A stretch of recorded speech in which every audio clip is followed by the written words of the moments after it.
नहीं, हमने बोला ना तुम्ही म्हणताय बीफ कटलेट खाल्लाय म्हणून. त्यांची जी बिलं सादर केलेली आहे। हिंदी में बताइए. मैं फिर एक बार आपको बताने की कोशिश करूंगी कि आज मैं इस पूरे एक्सीडेंट के मामले की पूरी इंक्वायरी के लिए पुलिस थाने आई थी।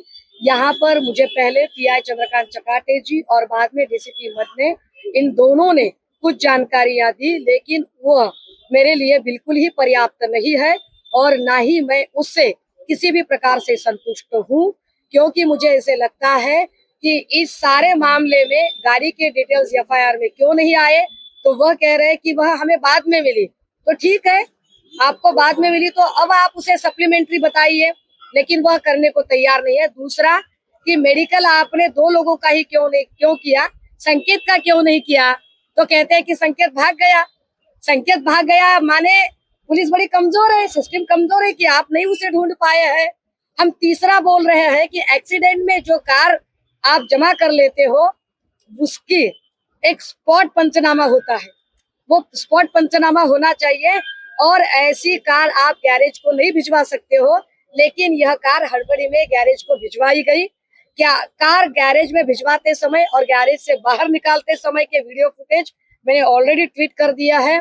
इसमें एक रूमर्स फैलाने की कोशिश की कि जिसका एप्लीकेशन है, जिसकी एफआईआर है, वो जितेंद्र सोनकामले ने एफआईआर वापस ली है। किसी पत्रकार ने ही मुझे कहा, पत्रकार ने कहा कि ऑफ द रिकॉर्ड बोल रहा है। ऑफ द रिकॉर्ड कैसे होता है भाई? एफआईआर जितना मेरा जितना आकलन है, जितनी मेरी पढ़ाई हुई है, उसके मुताबिक आइदर 169 समरी ABC टाइप जो नहीं होती, तब तक आप इसका नाम या एफआईआर आप क्लोज नहीं करवा सकते। दूसरा, आपको हाईकोर्ट में क्वैशिंग के लिए जाना पड़ेगा और 482 की प्रोसेस करनी पड़ेगी, तब कोर्ट तय करेगा कि उसे क्वैश हो सकता है कि नहीं।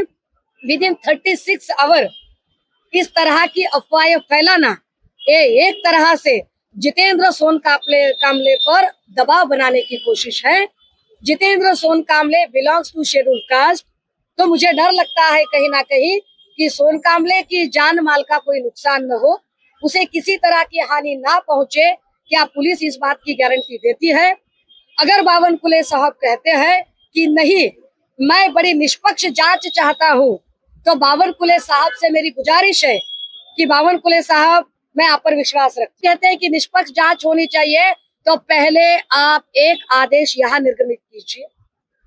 आप, क्योंकि मैं आदेश बोल रही हूँ सर, मैं आदेश बोल रही हूँ, क्योंकि डिपार्टमेंट के लोग कुछ कर ही नहीं सकते, यहाँ पत्ता भी नहीं हिलता है आपके आदेश के बगैर।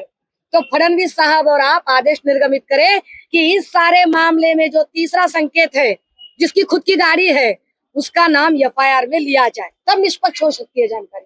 अगर वो एफआईआर में नाम नहीं आता है और जब तक बावनकुले साहब आप नहीं बोलते हो कि संकेत का नाम एफआईआर में आए, तब तक मैं नहीं मानती कि आप निष्पक्ष जानकारी, आप यह सिर्फ स्वांग रचा रहे हो। बाकी आपने कितना दबाव बनाए रखा है यह हमने देखा। रविवार की घटना का सोमवार और मंगलवार कोई भी वार्तांकन किसी भी न्यूज़पेपर में नहीं आया था। यह बड़ी सोचने वाली बात है।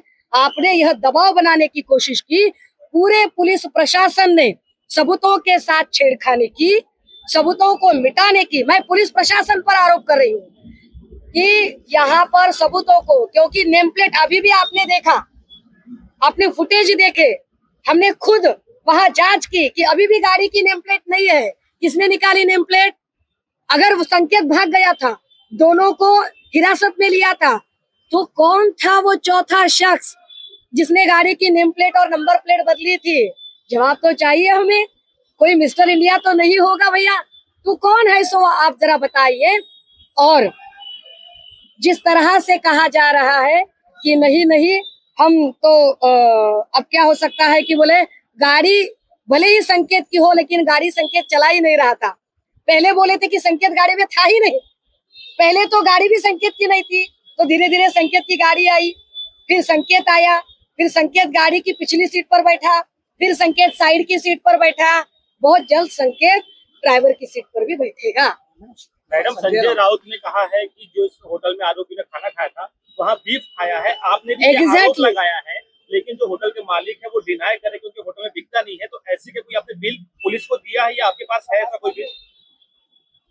भैया, जहाँ डीसीपी साहब, ये वही डीसीपी साहब है जिनकी गिरेबान पर बीजेपी के लोगों ने हाथ डाला था, लेकिन फिर भी डीसीपी मदनी साहब ने कुछ तक नहीं किया। इसका स्पष्ट रूप से अर्थ यह है कि पुलिस प्रशासन पर कितना बड़ा दबाव है। अगर पुलिस प्रशासन पर इतना बड़ा दबाव है तो बार चलाने वाले जो भी उसके ओनर और ये लोग हैं, इन पर कितना दबाव होगा। तो इनका यह बयान देना बड़ा सहज है। मैंने कहा कि कितने फुटेज है नागपुर में, कम से कम 3000 स्मार्ट सिटी है ना भैया, तो 3500 सीसीटीवी बिठाए गए हैं और 3500 सीसीटीवी में से बिल्कुल जो हमें चाहिए वही गायब है। ये बड़े अचरज की बात है। तो ये सारी चीजों को देखते हुए आप समझ सकते हैं कि कितना बड़ा एक बड़ी महाशक्ति इन सभी को बचाने में लगी है। हालांकि मुझे यह भी पता है, as a student of law, मुझे यह भी पता है कि संकेत को अगर हिरासत में भी लिया गया तो फिर ज्यादा कुछ नहीं होगा, ज्यादा से ज्यादा 12 से 24 घंटे या उसके पहले ही एंटीसिपेटरी बेल लेकर छोड़ भी दिया जाएगा। लेकिन बात लॉ एंड ऑर्डर की है, बात कानून की है कि उस पर आप चार्जेस क्यों नहीं लगा रहे हो। और जो लोग इस तरह की ये बातें बना रहे हैं, इन सारी लोगों की वजह से एक समाज में संदेश जाता है कि बिगड़े बाप की, यह बड़े बाप की बिगड़ी औलादें जो है, यह गरीबों को कभी भी कुचल सकती है। और यह संदेश बड़ा खतरनाक है।